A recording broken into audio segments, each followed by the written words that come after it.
Hey, hey, this is The Wild Around Us. I'm Jeremy, And I'm Eric. and we come to you from the Squam Lakes Natural Science Center, where we advance understanding of ecology by exploring nature. This is episode 2 of our Fisher trilogy. And if you haven't seen episode 1, definitely go back and take a look at that. Or if you're just listening on a podcast, feel free to check us out on YouTube. Search for the Squam Lakes Natural Science Center there, and you can check out all our videos. Or if you would rather listen to us just with audio and you're watching us on YouTube right now, check out The Wild Around Us on your favorite podcast platform. Eric, can you give us a little reminder about what we learned last time? Sure. So in our last episode, we dove into the fascinating world of the fisher, and we uncovered how it earned its name and clarified its classification within the mustelid or weasel family. We debunked the myth of how some people think of it as part of the cat family. Oh, fisher cat, yeah. And we discussed their distribution across North America, the preferred habitats that they have, and provided a brief overview of their territorial sizes. Indeed, Eric. It's amazing how fisher can navigate the different landscapes that they have with the harsh weather and terrain conditions that they encounter. Yeah, fisher exhibit a remarkable adaptability to their environment, and you can see that in their movements. This is an animal that utilizes 3 distinct gaits depending on the situation and the environment that it's moving in. So they may have something like an alternating walking pattern that they use when they're investigating their surroundings, when they're hunting, things like that, to a loping stride that they'll use for covering longer distances.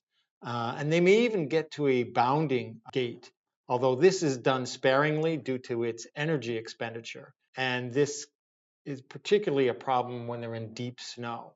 Now, one way they can deal with that, or they can conserve some of that energy, is they can walk on down trees, which are less covered with snow. That's going to allow them to move more efficiently. So if you're lucky, you may spot a full body impression of the animal in the snow after it drops back down to the ground. Oh, their movement is so cool. And let's not forget their intriguing behavior of sliding, kind of like otters do. Mm-hmm.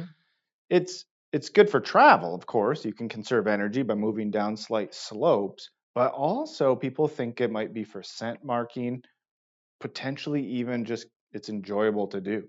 The mystery around their movement adds to their allure.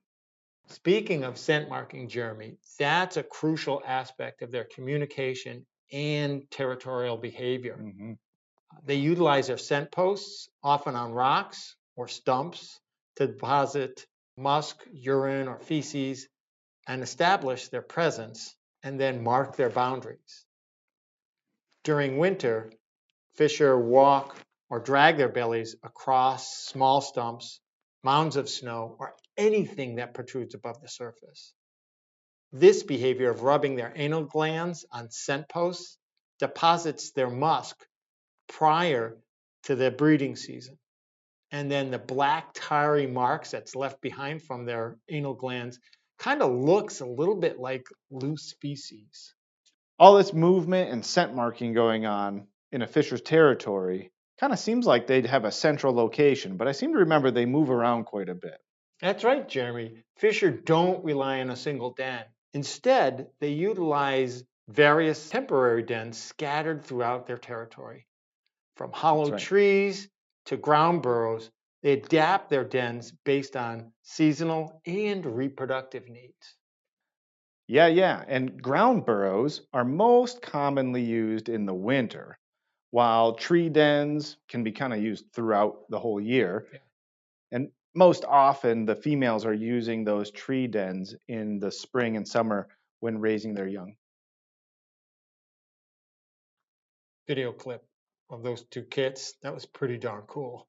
Very cool, very cool. Love to see that. Hey, did you actually know that scientists are conducting studies to see if humans can create nest boxes, almost like for birds, in a forest to see what the positive reaction from fisher is? So really, does it seem like it's helping? It's still early, but initial results seem like it keeps the fisher in that young forest community while also having other predators that compete for the same prey type there. So it does seem to be helping the fisher for sure. That's kind of neat to know. This is one way that maybe people can help uh, animals in the natural world to have, a positive impact. And hey, maybe we should try putting one on our property. I What do think you that would be think? really cool. Yeah. I'd love to put a trail camera up there and see, what if they Mm, could actually use that. yeah, Then we can report back to people and see, that would if be we find cool. anything. That'd be cool. Comment and let us know if you want us to do that. Yeah.